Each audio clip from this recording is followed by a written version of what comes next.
Големата скромност и професионализам се карактеристиките на велешкиот виртуоз на кларинет Благој Ламјов. Ја раскажуваме неговата успешна приказна во ова издание на Успешни. Добродојдовте во нашата емисија. За почеток, многу релации стојат во вашата биографија. Ако до пред некоја година патувавте Македонија Америка, сега работите се променија и релацијата која што многу често ја користите е Македонија Шведска. Зошто е тоа така? Точно, вистина е тоа. Јас и пред да заминам за Америка, студирав во Шведска 4 години на Универзитетот Лунд, Музичката академија во Малме. И после тие 4 години, во текот на тие 4 години, секогаш планирав кога и каде точно во Америка да заминам, затоа што сакав да потрошам еден дел од животот во Америка. Не дека ќе научам можеби повеќе отколку во Европа. Најдобрите школи во Америка се на исто рамниште и со најповеќето музички факултети во Европа, но сакав да ја видам Америка и да потрошам еден дел од мојот живот таму. Еден живот имаме и јас лично пробам да секој еден ден да го трошам со работите што ме прават среќен. Како што реков, во Шведска 4 години студирав, потоа отидов во Америка, во Универзитетот на државата Мичиген, Michigan State University. Таму студирав 1 година со Елса Лудвиг Вердер, позната американка, која што ми беше професорка на кларинет, но по 1 година ја прекинав таа магистратура и се вратив назад во Шведска. Поработив малку во операта на Малме во текот на таа година и потоа одлучив повторно да одам во Америка, но овој пат во Чикаго. 2010 година заминав во Чикаго. Како се случи кога пристигнавте на аеродромот во Чикаго? Сметавте ли дека тоа е вистинската работа што ќе сакате, дека сте спремни за целото тоа со оглед на она се што ве очекуваше во тој период во Америка? Така. Во Чикаго бев сигурен дека сакам да останам 4-5 години. За разлика од Мичиген Стейт кога бев, не бев баш сигурен. Затоа 1 година учев и прекинав самиот. Во Чикаго бев сигурен и така и се случи. Останав 4 години, од кои 3 години студирав. Првиот пат во Chicago College of Performing Arts, тоа е под Roosevelt University. 2 години на постдипломски. Професор ми беше Џон Брусје, кој работи моментално како асистент прв кларинет во Чикашката филхармонија. После тие 2 години се запишав во Универзитетот DePaul University, School of Music. Таму учев само 1 година. Значи, јас 3 пати почнував постдипломски, еднаш завршив. Затоа што во нашата професија дипломата како хартија не е многу важна. Никаде до сега, кај што ми имаат викнато да свирам во Шведска, во опери или во симфониски оркестри, никаде ми немаат побарано донеси ја дипломата да ти ја видиме. Ме препорачале професори и музичари на кои они им веруваат. Еднаш, каде што сум отсвирал, ме побарале и повторно. Зошто се одлучивте на чекор светот да дознае за вашиот талент и вашата работа? Па не знам дали беше тоа таа желба која вие сега ја кажавте или беше желба за јас да научам повеќе. Да бидам наискрен колку што можам, Ќе почнам од малку порано од нижото музичко училиште во Велес. Значи, секаде каде што требаше да се настапи и да се испрати некој ученик, најсигурно беше да се испрати Ламњов. Ајде, Благој, ќе го пратиме. И уште неколку други. Значи, ние бевме неколку 3-4 така од подобрите, поталентираните деца, иако сите други исто така се трудеа, но секогаш ние бевме испратени дали во градинките, дали во училишта кај што требаше да се свири. Секогаш беше најсигурно да се испрати, нели, тие неколку. Истото беше и во средното музичко училиште во Штип. Уште во втората недела во Штип на еден настап, кога бев 15 години, така го свртев вниманието и на учениците и на професорите кон мене и сите тие 4 години беше Ламњов и уште нели неколку други, кои секаде го знаевме да го представиме училиштето како што тие сакаа. Но кога отидов во Скопје на факултет, за многу кратко време сватив една работа што искрено ме шокираше. За месец до два јас сватив дека еден добар дел од студентите веќе знаат кој каде ќе работи после завршувањето на факултетот. Тоа беше шокантно за мене и не можев да издржам. Другиот фактор е тоа што, уствари, јас сватив дека во Македонија на инструментот кларинет, нема да зборувам за другите инструменти, да не се налутат, но на инструментот кларинет не може да се научи да се свири класична музика како што се свири на Западот. Таа музика си има своја традиција, не може да се меша со народната македонска музика или со джезот, или се знае како се свири. Ако сакаме да научиме како се свири класична музика, треба да побараме од тие што знаат, како што тие бараат помош од нас кога сакаат да научат македонска музика. Сум држали семинари, часеви на странци. Човек треба да си ги одбере своите вистински учители ако сака нешто да научи. Во текот на вашата кариера, веројатно, можеби сте поминале, но можеби и не интервју за работа. Но еве, патувајќи по светот, можеби некој слушнал за вашето име, не знаејќи дека сте тоа вие, и ви постави прашање кој е Благој Ламњов. Што би му одговориле? Не знам од каде да почнам. Па,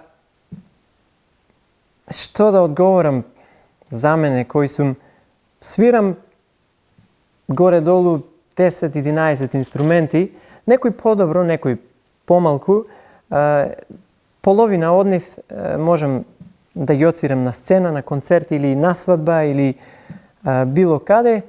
Може би повеќе од половина, но 2-3 од нив можам само да ги отсвирам во домашна атмосфера на некоја седенка со моите пријатели и другари.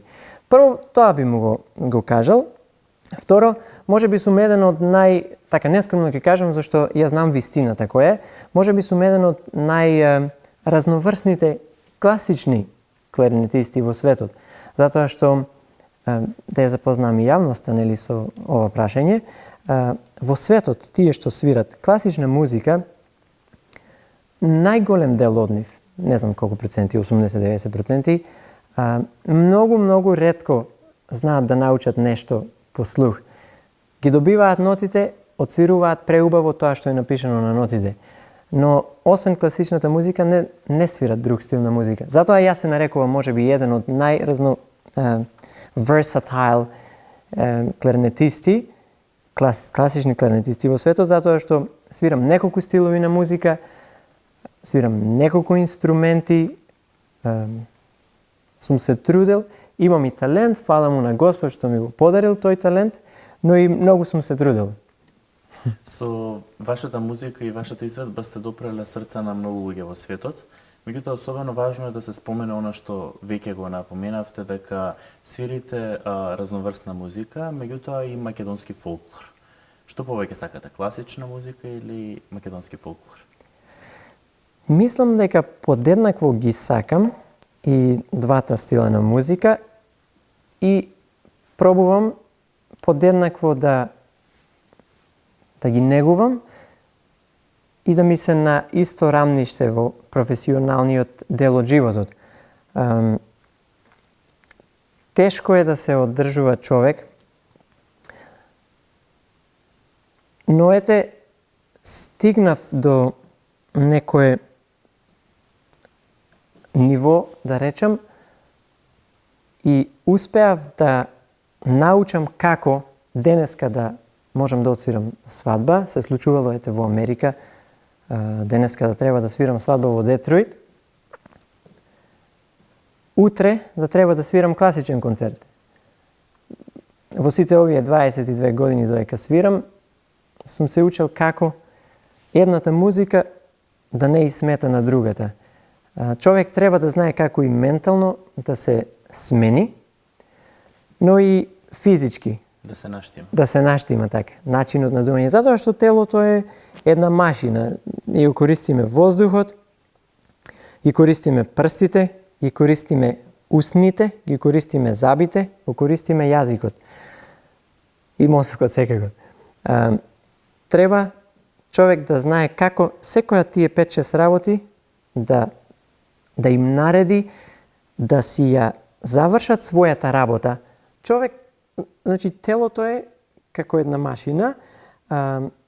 Сега таа машина, кога човек свири кларинет, вклучува 5-6 функции. Значи, треба да знаеме како да го користиме воздухот, ги користиме устните, забите, јазикот, прстите.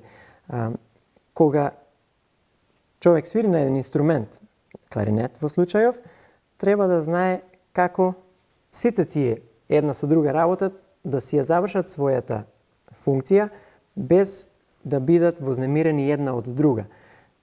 Тоа е најтешкото и највеќе што ми смета кога свирам класична музика и народна музика. Но никогаш не сум се откажал до сега и нема ни да се откажам, зашто веќе научив како да ги разделам тие два стила, и ментално и физички. Како реагираат странците на македонскиот фолклор? Они се воодушевени.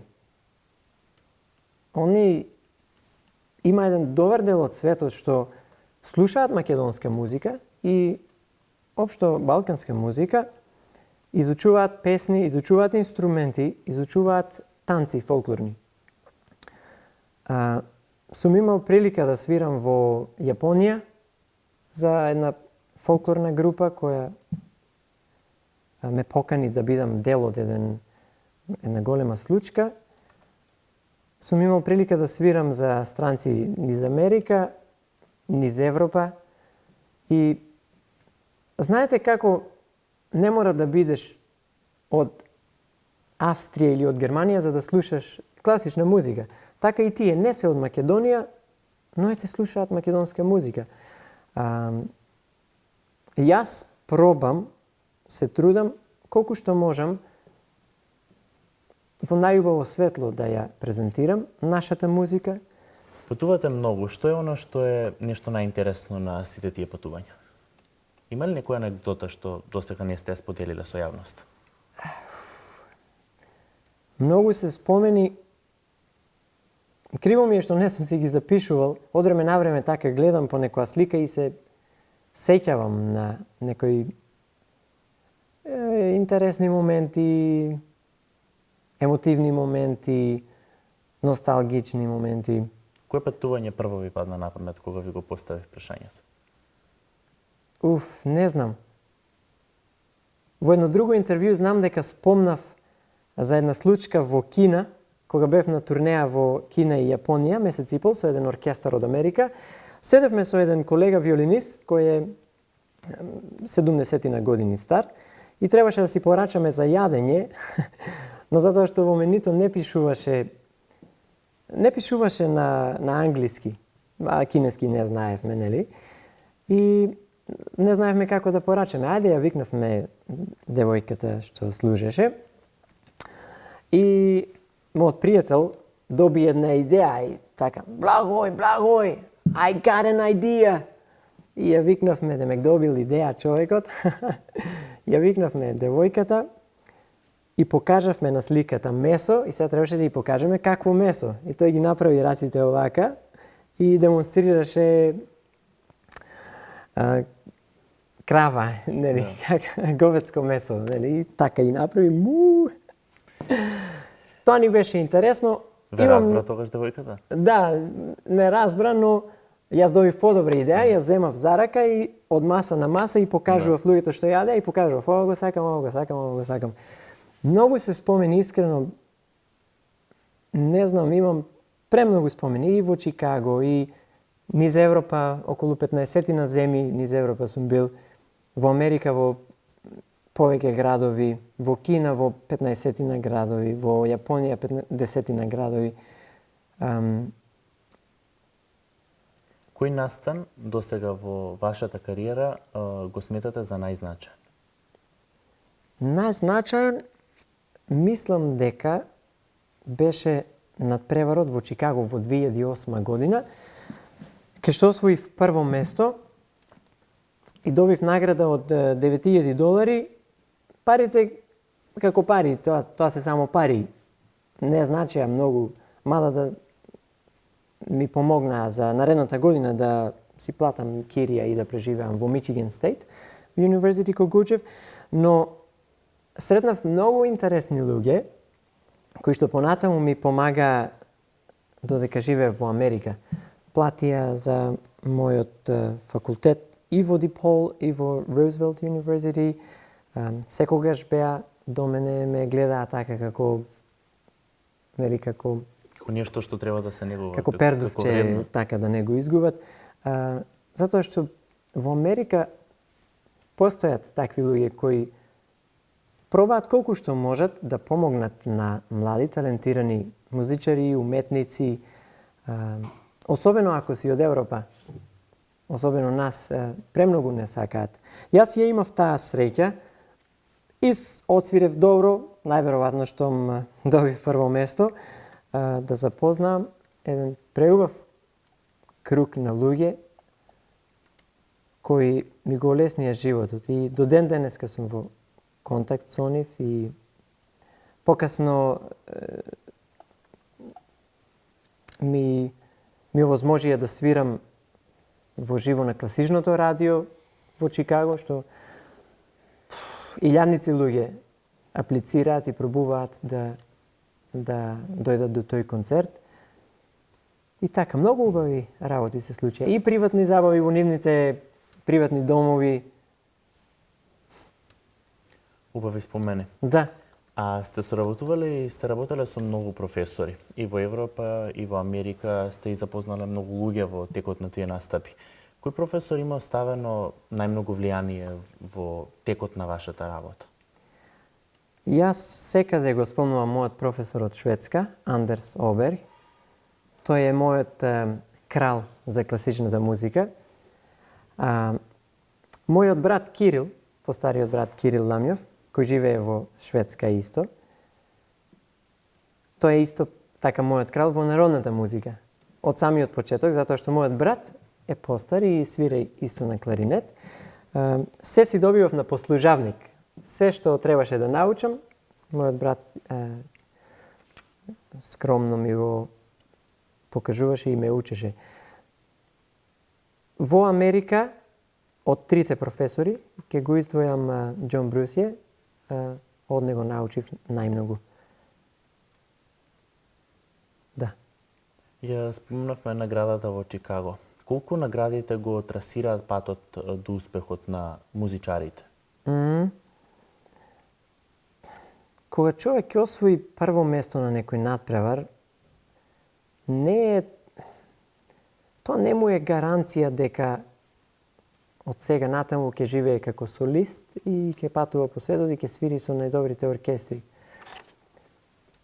Најголемите менаџерски компании тие го диктираат тоа темпо и кој ќе свири во оркестрите и што музика ќе се свири. Но кога ќе освои човек награда, прво и основно да е преголема инспирација за понатаму да вежбаш, дека сваќаш дека неколку години што си работел дома, си вежбал за без пари, нели? Ние работиме. Јас и кога немам 2, 3, 4 недели, 5 недели, 2 месеци некогаш, кога немам работа во опера или во симфониски оркестар, јас дома морам да вежбам, морам да работам.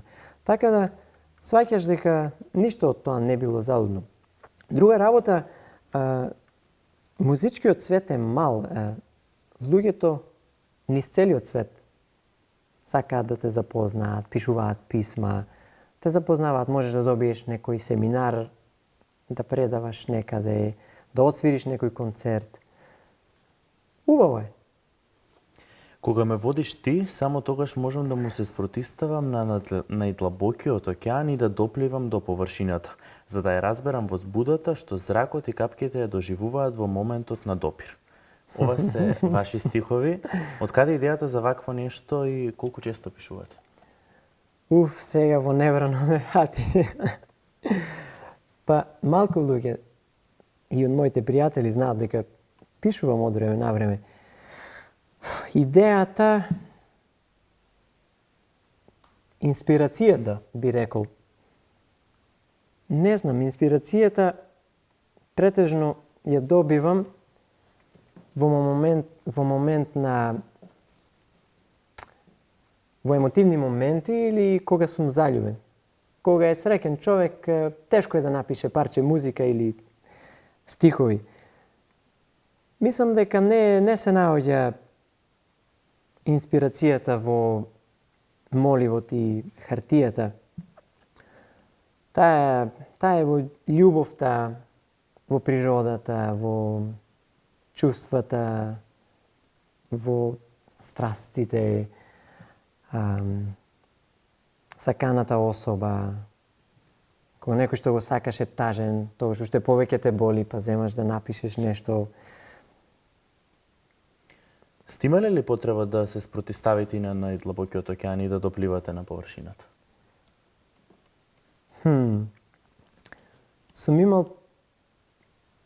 Сум бил многу храбар кога станувало збор за љубов. Да. Сум правил crazy или things. што ве води тогаш? Тогаш мислам дека, не мислам, туку убеден сум дека ме води храброста, која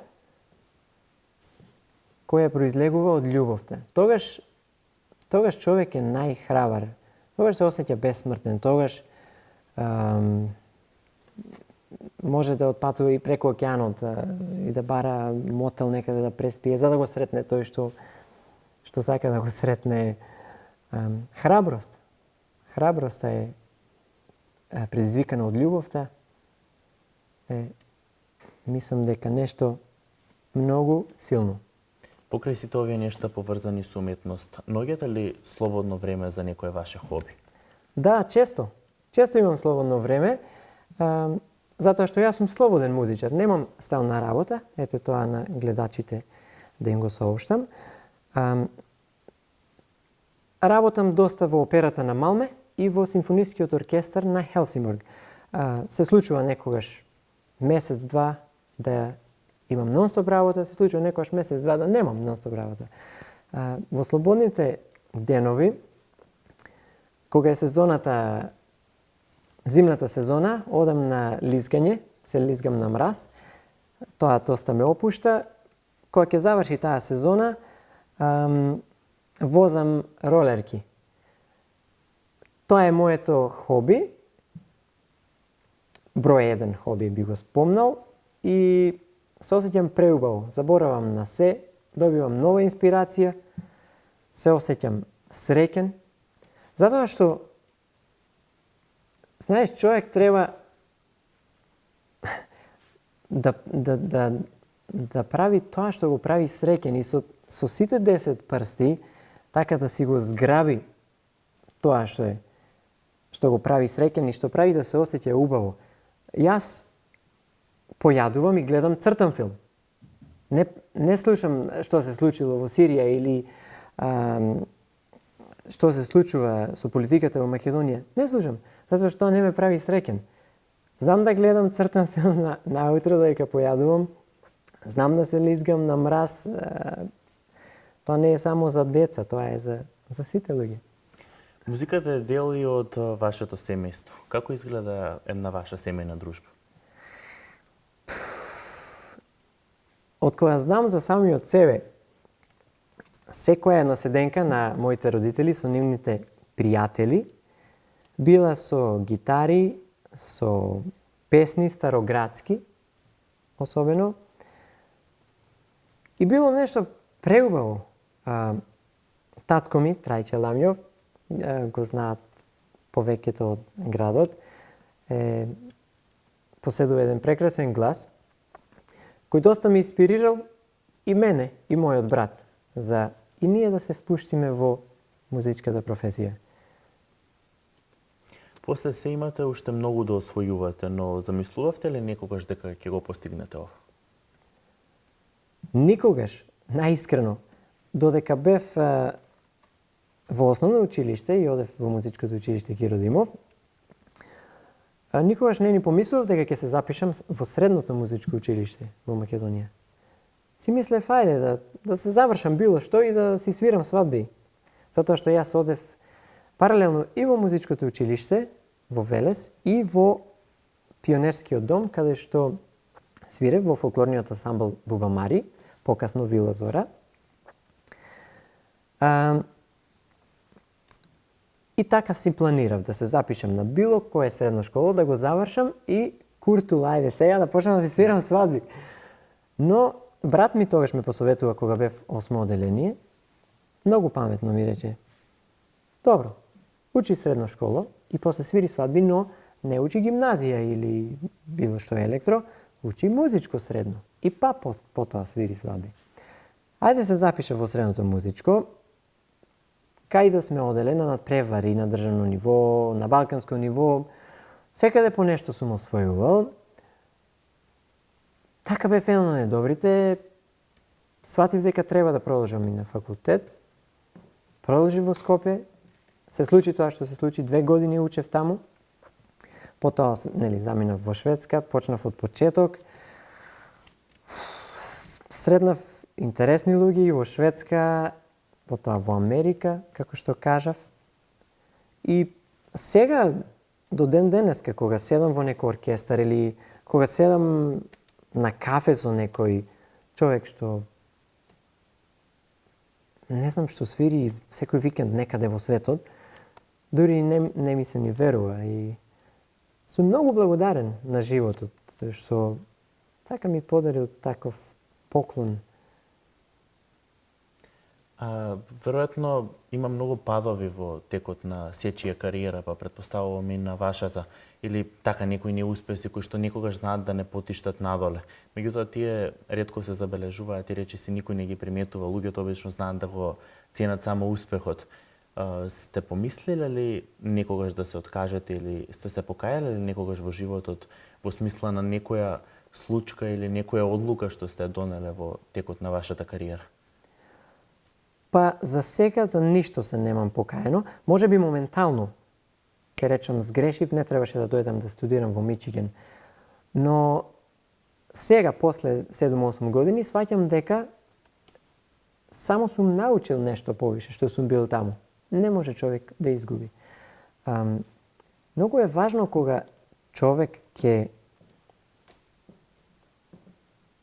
дознае колку не знае. Зашто некогаш човек не знае колку не знае. Фала му на Господ дека сум дознал, цел живот сум дознавал колку не знам. И сум се трудел да научам. Тогаш се постигнува успех и кајање нема за ништо. Каде гледате иднината на вашата кариера? Дали може би Шведска ќе остане финалната дестинација? Многу патував до пред 2 години. Се случија Кина, Јапонија 2 пати. Се случуваше по 3-4 пати да доаѓам од Америка на кај Европа. И така ми дојде малку преку глава од сите тие работи. Сега сум, 2 години во Шведска. И во овие 2 години патував доста Норвешка, Шведска, Македонија. И доста ми одговара моментално овој живот. Планирам уште неколку години, барем уште 2-3 години така да се одморам и да свирам само во тие скандинавски земји, но понатаму пак ќе се активирам и сакам почесто да свирам во некаде во светот. Барем еднаш во месецот, не сакам повеќе. Еднаш во месецот да свирам некаде во светот, било каде. Не сакам секој викенд или секој трет ден. Това е премногу. Тежок ли е патот до успехот? Тежок е. Тежок е. Нема чартер лет, јас така викам секогаш. Човек треба да е предпазлив, треба да одбере од кого да учи пред се. Да си ги одбере учителите. Треба да знае што сака, да не слуша ти мораш ова, ти мораш сега тоа, ајде сега ти си млад, ти треба сега пари да правиш. Не, човек треба сам да дознае. Прво треба да научи кој е, зашто ние не се познаваме кој сме. Јас сум убеден во тоа. Човек треба да научи кој е, кој сака да биде, од кого сака да учи, што сака да учи, зошто сака да учи. Кога ќе си ги скицира, да речеме, тие неколку скалила во животот и една по една ќе се искачуваат. Ќе има и препреки, ќе биде тешко, но на никого не му е лесно.